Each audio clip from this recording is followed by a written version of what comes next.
오늘 이 본문의 말씀을 보면 두 가지 비유가 나오고 우리가 읽지 않은 그 나머지 부분에서는 또 한 가지 비유가 나오기 때문에 누가복음 15장에는 전체적으로 세 가지 비유가 나오는 것을 확인할 수가 있습니다. 우리가 두 가지 비유만 이 아침에 하나님 말씀으로 읽었지만은 나머지 한 가지를 더하여서 세 가지 비유에 대해서 함께 간단하게 살펴봄으로 은혜를 나누고자 합니다. 우리가 잘 아는 대로 이 예수님께서는 많은 비유로 교훈을 하셨다고 말씀하십니다. 심지어는 비유가 아니면 말씀하지 아니하셨다 하실 정도로 많은 비유로 백성들에게 교훈을 하신 것입니다. 이 비유라는 말은 곁에 두다 하는 뜻을 가지고 있습니다. 비유를 말할 때 제가 항상 이런 말을 드리는데, 비유의 원래의 뜻은, 헬라어의 원래의 뜻은 곁에 두다라는 뜻을 가지고 있는 낱말입니다. 이것을 설명하기 위해서 옆에 이것과 가장 비슷한 것을 둔다는 겁니다. 그래서 곁에 두는 이것을 비유라고 말하는데, 이것을 통하여서 실제적으로는 가장 본질적인 것, 이거를 설명하고자 합니다라는 얘기입니다. 비유법의 핵심은 그것과 가장 비슷한 것을 옆에 두어서 비유를 설명함으로 본질적인 것을 드러내고자 하는 그런 교육 방법이다, 이렇게 생각을 하시면 됩니다. 오늘 세 가지 비유를 예수님께서 말씀하셨는데, 이 세 가지 비유를 통해서 본질적인 것을 드러내고자 하셨던 중심 메시지가 무엇인가, 이 부분을 저와 여러분들이 잘 깨닫고 그대로 실천하면 주님의 말씀을 잘 이해하고 받는 것이라고 생각을 합니다. 본장에 나오는 이 세 가지 비유에는 세 개의 공통점이 있습니다. 이 세 개의 공통점만 제가 간단하게 설명을 하겠습니다. 세 가지 비유 가운데에서 첫 번째 공통점은 무엇인가 잃어버렸다라는 사실입니다. 첫 번째 비유에서는 목자가 양 100마리 가운데에서 한 마리를 잃어버렸다, 이렇게 얘기를 하고, 두 번째 비유에서는 여인이 10드라크마를 가졌는데 10드라크마 가운데에서 한 개를 잃어버렸다, 이렇게 말하고, 세 번째 비유에서는 아버지가 두 아들 중에 둘째 아들을 잃어버렸다, 이렇게 얘기를 합니다. 물론 오늘 본문 앞부분에서는 둘째 아들을 잃어버렸다 이렇게 표현하지는 않고 집을 나갔다 이렇게 표현을 하지만은, 나중에 이 둘째 아들이 돌아왔을 때 아버지가 뭐라고 얘기하는가 하면은, 이 내 아들은 죽었다가 다시 살아났고 잃었다가 얻었노라 하는 말씀을 볼 때, 집 나간 아들을 두고 성경은 잃어버렸다 이렇게 표현하고 있다라고 해도 무방하다, 그런 얘기입니다. 그래서 이 세 가지 비유를 통해서 살펴볼 때에 제일 첫 번째 비유인 목자에게도 잃어버린 것이 있고, 여인에게도 잃어버린 것이 있고, 아버지에게도 잃어버린 것이 있다 하는 점이 오늘 비유의 공통점이다, 그런 얘기입니다. 그런데 잃어버린 것들을 가만히 생각을 해보면 점점 더 중요하고 가치 있는 것이다 라는 사실을 알 수가 있습니다.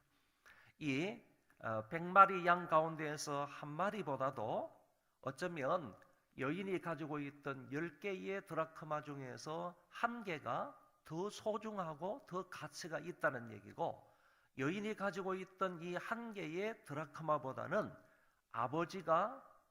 아버지에게 있었던 두 아들 중에 한 아들이 더 가치 있고 중요하다라고 말할 수가 있다는 것입니다.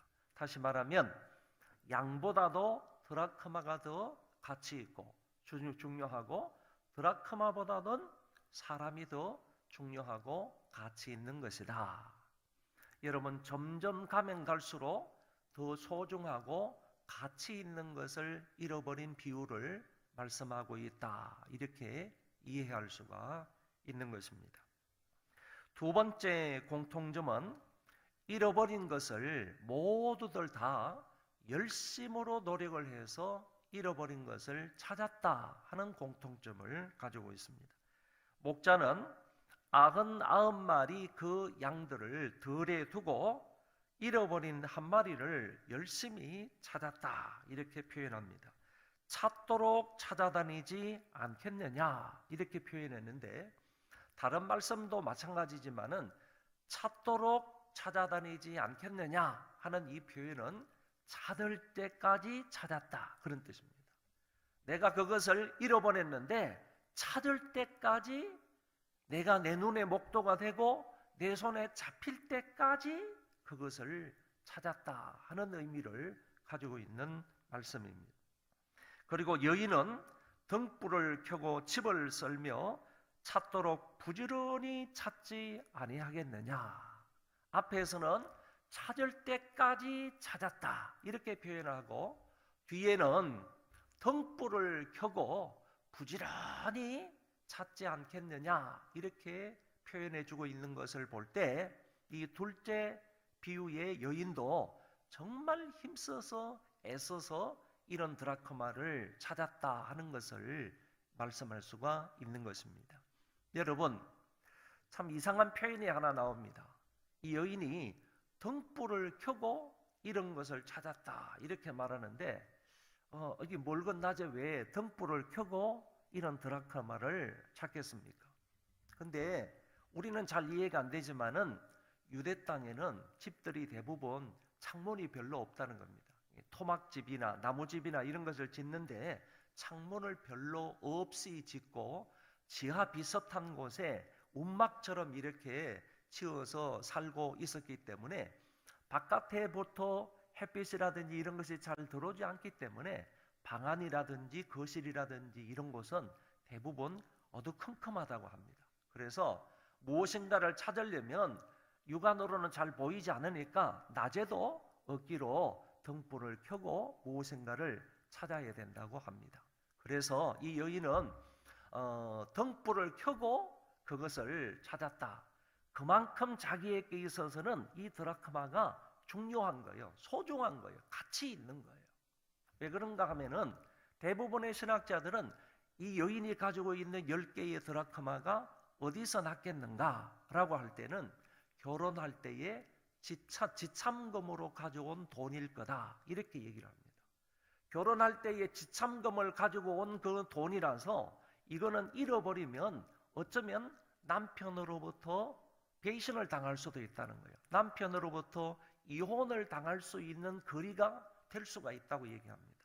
그렇기 때문에 이 여인에게 있어서 잃어버린 한 드라크마는 굉장히 소중하고 가치 있는 것이기 때문에 어쩌면 이 건으로 인하여서 이혼을 당할 수 있는 그와 같은 상황 속에 있기 때문에 이 여자는 등불을 켜고 찾기를 열심으로 노력해서 그 잃은 드라크마를 찾았다라고 말할 수가 있겠습니다.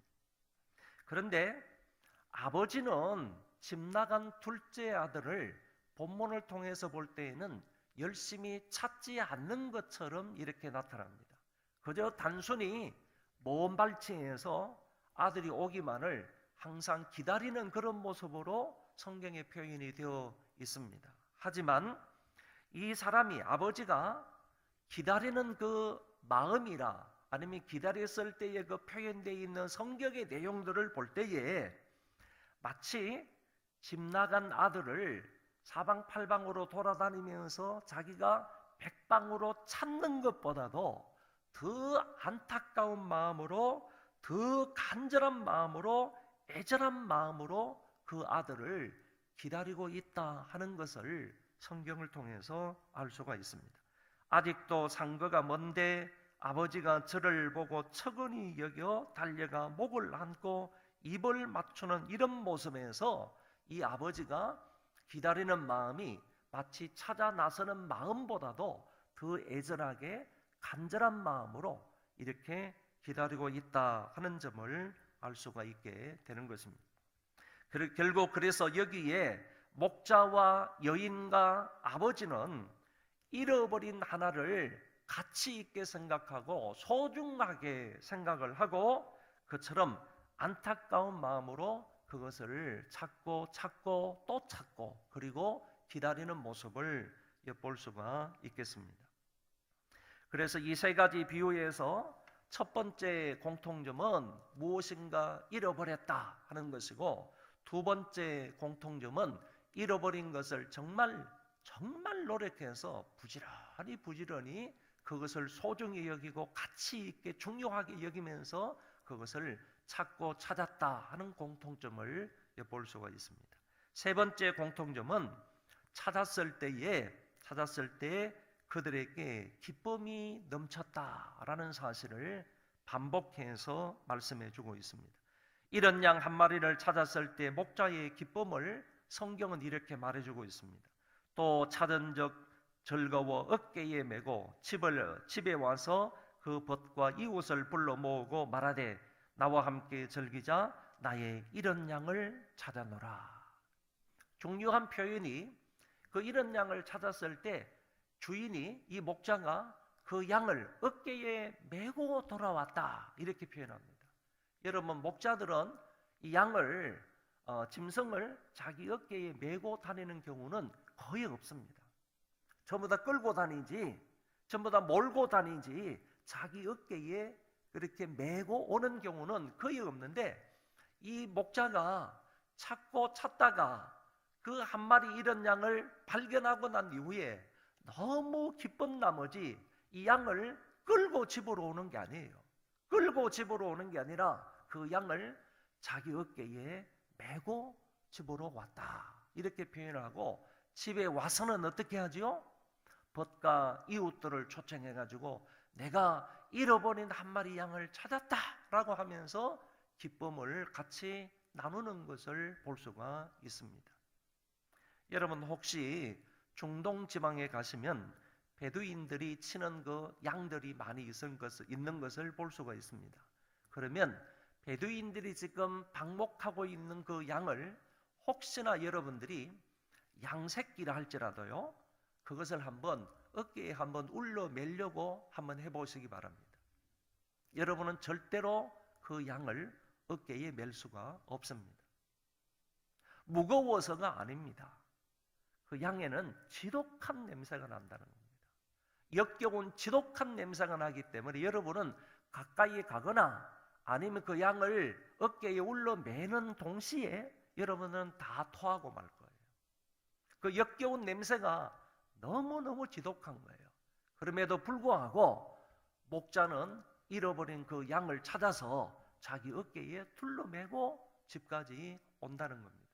이거는 찾았을 때의 그 기쁨이 얼마나 충만한가, 얼마나 기뻤으면 그렇게 행동하겠는가 하는 부분을 생각해 볼 수가 있는 것입니다. 여인은 이런 드라크마를 찾았을 때 어떻게 합니까? 9절에 보면 또 찾은 적 벗과 이웃을 불러 모으고 말하되 나와 함께 즐기자 이런 드라크마를 찾아노라. 앞의 비유와 똑같이 벗과 이웃을 불러놓고 나는 이런 드라크마를 찾았다 이지, 이렇게 소중하고 가치 있고 중요한 이걸 내가 잃었다가 찾았다, 그러므로 함께 즐기자라고 하면서 마치 그 잃은 드라크마의 가치와 중요성을 표현하듯 나타내듯 온 동민들을 불러 모아놓고 잔치를 벌이는 이런 모습을 볼 수가 있습니다. 이제는 아버지가 기다리던 아들이 돌아왔을 때는 어떻게 하는지 보시기 바랍니다.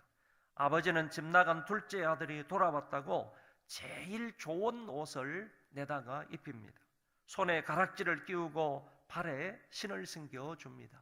그러니까 아버지가 돌아온 이 둘째 아들을 봤을 때는 이 몸꼴이 그냥 정말로 어찌할 수 없을 정도로 그냥 너무 비참한 거죠. 너무 비참한 거예요.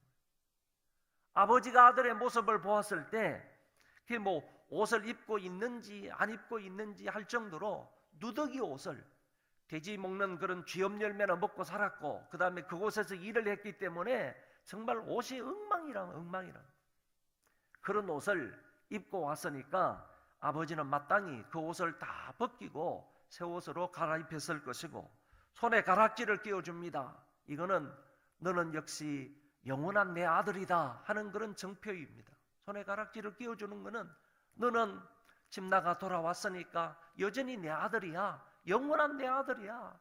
잃어버렸다가 찾았는데 죽었던 아들이 다시 살아났는데 너는 변치 않는 영원한 내 아들이야 라는 의미로 손에 가락지를 끼워줍니다. 그리고 신발도 없이 지금까지 왔던 것 같아 신발을 신겨주는 모습을 볼 수가 있습니다. 더 나아가서 사람들에게 얘기해서 살찐 송아지를 잡습니다. 우리가 먹고 즐기자 하면서 다른 사람들과 함께 즐기는 그런 모습이 분명히 성경에 나타나 있습니다. 아까도 말씀을 드린 것처럼 이 내 아들은 죽었다 다시 살아났다. 여러분, 이 말 한마디만 보더라도 아버지가 얼마나 기쁜지를 알 수 있잖아요. 우리의 아들이 죽었다가 다시 살아난 그런 아들이 있나요? 죽었는데 그런 극한 슬픔 중에 있었는데 그런데 그 아들이 다시 살아났다고요. 그러면 극한 기쁨으로 다시 변화가 될 것 아닙니까? 극한 슬픔이 극한 기쁨으로 바뀌게 될 것인데 아버지가 느끼는 그 기쁨이라는 것은 희열이라는 것은 이 아들이 죽었다가 다시 살아났다. 잃었다가 내가 얻었다. 그러니까 이 한마디 표현을 보더라도 아버지가 갖고 있는 그 기쁨이라는 것은 우리가 청량할 수가 없겠다. 우리가 추측할 수가 없겠다라는 거죠. 이런 대단한 기쁨을 여기에서 표현하는 것을 엿볼 수가 있습니다. 자, 이렇게 세 사람마다 전부 다 열심히 찾았더니 찾음으로 인하여서 자기들에게 기쁨이 넘쳤다 하는 그런 부분에 관해서 성경은 표현을 하고 있습니다. 이 비유의 궁극적인 목적이 뭐냐? 이제 이것만 말씀을 드리면 설교가 끝납니다. 이 비유를 통해서 예수님께서 궁극적으로 말씀하시고자 하셨던 이 비유를 이제 다 말했습니다. 그래서 이 비유를 말했으면 원래 가지고 있던 이 목적, 원래 가지고 있던 이 본질, 이것을 이제 비유를 통해서 드러내야 되는 거 아닙니까? 그래서 이 비유의 궁극적인 목적이 무엇인지를 성경을 또 살펴보니까 주님이 일일이 한 건 한 건에 대해서 주님이 말씀하신 것을 엿볼 수가 있습니다. 첫 번째 비유를 통해서는 7절에 이와 같이 죄인 하나가 회개하면 하늘에서는 회개할 것 없는 의인 99을 인하여 기뻐하는 것보다 더하리라. 그런데 죄인 하나가 회개하면 기쁨이 하늘에서 정말 충만한 기쁨이 있다 이렇게 얘기합니다. 돌아오는 것은 땅에서 돌아오는 건데 이 땅에서 사람이 돌아오는 건데 하늘에서 그처럼 기쁨이 있다는 거예요. 보세요. 하늘에서는 회개할 것 없는 의인 99을 인하여 기뻐하는 것보다 더하리라. 하늘에는 의인들이 많이 계실 것 아닙니까? 우리보다 먼저 앞서가신 분들이 많이 계실 것 아니에요? 그런데 그런 사람들이 기뻐하는 것보다도요 하나님께서 더 기뻐한다는 거예요. 이 땅에서 한 사람이 회개하고 돌아오면 그처럼 기뻐하실 것이다. 여기에 대해서 주님께서 말씀하셨고, 두 번째 비유는 10절에 그 목적이 나와 있습니다. 이와 같이 죄인 하나가 회개하면 하나님의 사자들 앞에 기쁨이 되느니라. 하나님의 사자들 앞에서, 하늘나라에 있는 여러 천사들 앞에서 기쁨이 된다는 거예요. 하늘에서도 이런 기쁨이 있다라는 것을 또 말씀하셨고, 세 번째 비유를 끝마치고 나서 32절에 이 내 동생은 죽었다가 살았으며 내가 잃었다가 얻었기로 우리가 즐거워하고 기뻐하는 것이 마땅하도다. 아버지가 이렇게 말씀하시는 것을 여기에서 엿볼 수가 있습니다. 결국에 이 세 가지 비유를 통해서 한 가지 목적을 주님께서 말씀하셨다라는 사실을 우리가 알 수가 있는 것입니다. 그것은 이런 자를 찾았을 때 하늘의 기쁨이 충만하다. 이런 자가 돌아왔을 때 하늘의 기쁨이 충만하다 하는 사실을 우리에게 메시지로 던지고 있다, 그런 얘기입니다. 그 기쁨이라는 것은 이루 말할 수가 없다는 거예요. 돌아온 사람도 기쁘겠지만은, 달리 말하면 돌아오게 한 사람도 기쁘겠지만은, 이것뿐만 아니라 하나님이 이렇게 기뻐하신다는 거예요. 한 사람이 회개하고 하나님 앞으로 돌아오면요, 돌아온 사람도 기쁠 거예요. 돌아오게 역할을 한 사람도 기쁠 거예요. 그뿐만 아니라 그 기쁨보다는요, 하나님이 더 기뻐하신다.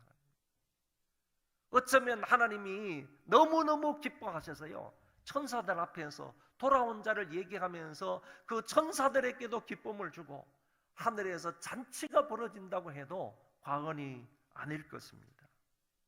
여러분, 여러분들에게 잃어버린 자는 누구입니까? 여러분들의 남편입니까? 아내입니까? 아니면 자녀들입니까? 손자, 손녀입니까? 아니면 부모님이신가요? 그것도 아니면 여러분의 친구들입니까? 아직도 아버지 품으로 돌아와야 할 여러분들의 잃어버린 자는 누구냐?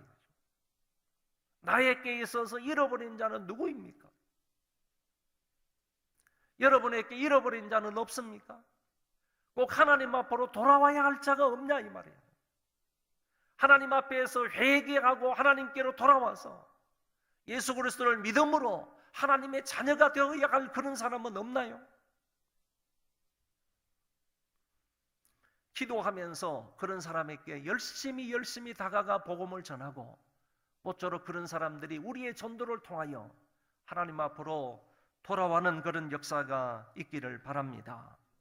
이 일을 위해서 우리는 열심히 찾아야 됩니다. 나에게 있어서 잃어버린 사람이 이 사람이라고 한다면 그 사람을 소중히 여겨야 됩니다. 그 한 사람을 가치 있고 중요하게 여겨야 됩니다. 그리고 거기에 집중해야 됩니다. 그냥 저 사람 왔으면 좋겠다, 예수 믿었으면 좋겠다, 하나님 백성이 되었으면 좋겠다, 단순히 이 정도가 아니라는 겁니다. 이 사람들에게 잃어버렸을 때에 잃어버린 것에 대해서 이 사람들이 어떻게 취하는 행동이 뭐냐, 이 사람들이 취하는 행동이 뭐냐 이거예요. 그것을 보시란 말이죠. 똑같은 마음과 똑같은 생각, 똑같은 중요와 똑같은 가치를 가지고요, 부여하고 우리는 그 사람들에게 집중해야 된다는 거죠. 그랬을 때 하나님께서 우리에게도 잃어버린 자를 찾게 하심으로 그 사람도 기쁨이 넘치고 나도 기쁨이 넘치고 우리도 기쁨이 넘치고, 이것보다는 하나님 앞에 기쁨이 될 수가 있다, 그런 얘기입니다. 이 일을 위해서 여러분 이 새벽에 기도할 수 있기를 바랍니다. 기도하면서 잃어버린 것을 찾도록 위해서 정말 백방으로 노력하고 그것의 가치와 중요성을 두시기 바랍니다. 여러분, 양보다도 드라크마가 더 가치 있다고 그랬습니다. 이런 짐승보다도 돈이 더 가치 있는 거 분명합니다. 그런데 그 돈보다도 사람 잃어버린 영혼이 더 가치 있고 중요하고 소중한 거예요. 그러니까 우리가 생각할 때 양이나 이런 동산 아니면 부동산 아니면 이게 돈, 이런 것의 가치보다도 잃어버린 한 영혼이 훨씬 더 가치가 있다는 거예요. 그러니까 그 가치 있는 것을 정말 더 가치 있게 만들게 되면 우리의 기쁨과 하늘의 기쁨이 엄청나다 하는 사실을 오늘 본문을 통해서 우리에게 말씀해 주고 있는 것입니다. 제가 대학원에서 이 교과서로 사용하고 있는 책 한 권이 있는데 그 책 한 권을 제가 잃어버렸어요. 그래서 맨날 며칠 날 그걸 찾아도 찾을 수가 없는 거예요. 그래서 제 서재에도 다 그냥 일일이 막 다 훑어가면서 찾았고, 그 다음에 차 안에 있는가 싶어서 차도 그냥 뒤 트렁크까지 다 이렇게 뒤져가지고 찾아보니까 차 속에도 없고, 그리고 집에 있는가 싶어서 집에도 없고, 가방을 뒤져봐도 없고, 실제적으로 학교의 사무실이라든지 이런 데 다 연락을 해가지고 거기 혹시 이런 책이 없느냐 이걸 물어봐도 그 책은, 제가 찾고 있는 그 책은 없었습니다. 그래서 식구들에게도 얘기했습니다. 이런 책을 좀 봤냐, 어디 있는지 좀 아냐, 한번 좀 찾아봐라, 이렇게 말했지만은 식구들조차도 그 책을 전혀 찾을 수가 없었습니다. 그 책이 꼭 필요합니다. 대학원 학생들에게 가르치려면 교과서이니까. 그리고 그 안에는 제가 여러 가지 필요한 메모들을 첫 페이지부터 마지막 페이지까지 다 메모를 해놨어요. 그래서 그 한 권만 있으면 얼마든지 예도 들어가면서 거기에 적혀 있는 것을 따라서 강의를 한 학기 동안 충실히 할 수 있는 그런 글이들이 그 책 속에 다 있는 거예요. 근데 책을 사는 게 문제가 아니라 그것 때문에 이 책을 버릴 수가 없는 거예요. 그래서 계속 그 책을 안타까운 마음으로 찾았지만은 찾지를 못했습니다. 지난주 수요일인데요. 이제는 내가 하나님 앞에 기도하고 그 책을 한번 찾아봐야 되겠다. 그래서 서재에 나왔습니다. 그 책은 그 표지가 빨간 색깔로 되어 있기 때문에 눈에 잘 띕니다. 그래서 이렇게 대충 이렇게 보아도 빨간 색깔의 책만 보면 그 책인가 아닌가 이렇게 살펴볼 수가 있는데, 그때는 이제 전혀 찾을 수가 없었는데 하나님 앞에 기도하고 내가 이 책을 한번 찾아봐야 되겠다. 꼭 필요한 책이니까, 나에게 소중한 책이니까. 그래서 기도를 했습니다. 책장을 바라보고 하나님 아버지, 그 책이 꼭 저한테 필요한데 하나님 내 눈을 열어서 찾게 해 주십시오. 예수님 이름으로 기도합니다. 아멘. 여러분은 조금 유치하게 생각될지 모르지만은 저한테는 좀 절실했습니다. 그래서 기도를 딱 하고 나서 요주를 찾아봤어요. 요주를 쫙 찾아보고 옆에 줄을 이렇게 딱 들었더니까 옆에 줄에 그 책이 꽂혀 있는 거예요. 옆에 줄에.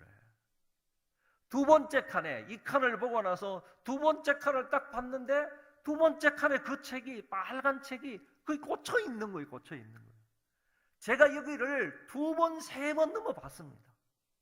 여러 번 찾았는데 그때는 안 보였는데 하나님께서 진짜 눈을 열어서 그 책을 보게 하셨습니다. 그 책을 끄집어내는데요, 얼마나 기쁜지 막 들춰봤습니다. 그래 식구들한테 얘기하니까 식구들도 너무 좋아하면서 축하한다고, 책 찾은 거 축하한다고 이렇게 기뻐하는 모습을 보았습니다. 여러분, 이런 것을 찾았을 때는요, 이런 기쁨이 있습니다. 그런데 잃어버린 한 영혼을 찾았을 때는요, 이것보다도 몇십 배, 몇백 배요. 정말 우리가 주체할 수 없는 그런 기쁨이, 감격이 우리 가운데 있고 하늘의 기쁨이 된다 하는 사실을 여러분들 믿으시고요. 올 한 해 여러분 한 사람이라도요, 잃어버린 사람을 하나님께로 돌아오게 해야 되겠다. 그것으로 인하여 하늘의 기쁨이 충만하게 하는, 하늘의 기쁨을 드리는 우리가 되어야 되겠다 하는 생각을 가지시고 이 일에 매진할 수 있기를 바랍니다.